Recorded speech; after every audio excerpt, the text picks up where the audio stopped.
ఒక తల్లి చిన్ననాటి నుండి తన కుమారుడికి ఈ విధంగా నేర్పించింది. బాబు, మనం ఏదైనా కోరుకుంటే దేవుని అడిగితే ఆయన తప్పక మనకు అనుగ్రహిస్తాడు అని నేర్పించింది. ఆ పిల్లవాడు తన తల్లి మాటను నమ్మి తనకి ఏమి కావాలో దానిని తన తల్లికి వినపడేలా గట్టిగా ప్రార్థన చేసేవాడు.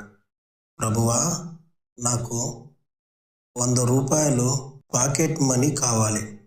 ఆ తల్లి 100 రూపాయలు పాకెట్ మనీగా ఇవ్వకపోతే అప్పుడు ఆ పిల్లవాడు నమ్మి ఏది కోరుకుంటే అది దేవుడు ఇస్తాడన్నావు కదా, మరి నేను 100 రూపాయలు అడిగితే దేవుడు ఎందుకు ఇవ్వడం లేదు అని ప్రశ్నించేసరికి ఆ తల్లి దిక్కుతోచక తన కుమారుడికి దేవుని మీద నమ్మకం ఎక్కడ దెబ్బతింటుందో అని 100 రూపాయలు ఇచ్చింది.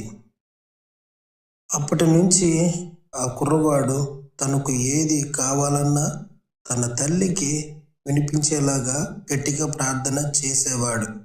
ప్రభువా, నాకు సైకిల్ కావాలి. అప్పుడు తల్లి మరుసటి రోజు సైకిల్ని కొని ఇవ్వాల్సిందే.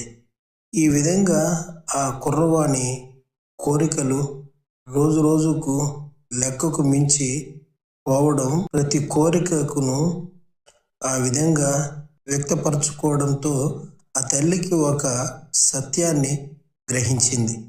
తాను నేర్పించిన పాఠం వాక్యానుసారం కాదని. ప్రియ చదవరి, మనం దేవుని ఏది అడిగితే అది ఇస్తానని దేవుడు మనకు చెప్పలేదు.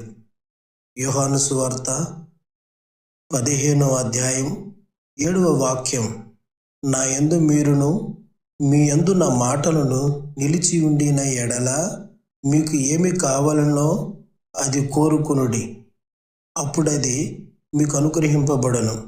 మనము కోరుకున్నది దేవుడు మనకు అనుగ్రహించాలి అంటే ముందుగా దేవుని చిత్తానుసారమైన, దేవుని వాక్యానుసారమైన కోరికలే. వాక్యానుసారంగా మనము ఏది అడిగినా అది దేవుని చిత్తము కావున మనకు అనుగ్రహింపబడుతుంది.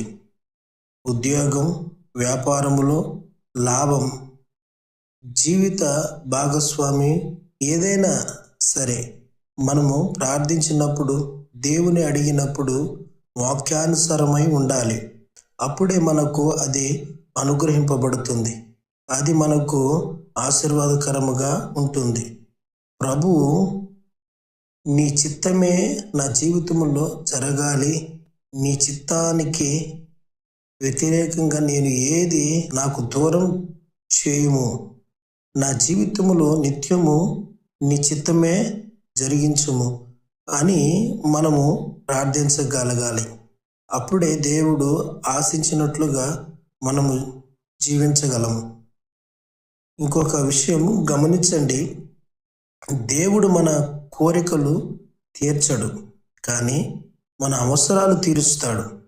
ఫిలిప్పీయులకు రాసిన పత్రిక 4వ అధ్యాయం 19వ వాక్యం, కాగా దేవుడు తన ఐశ్వర్యము చొప్పున క్రీస్తు యేసు నందు మహిమలో మన ప్రతి అవసరమును తీర్చును.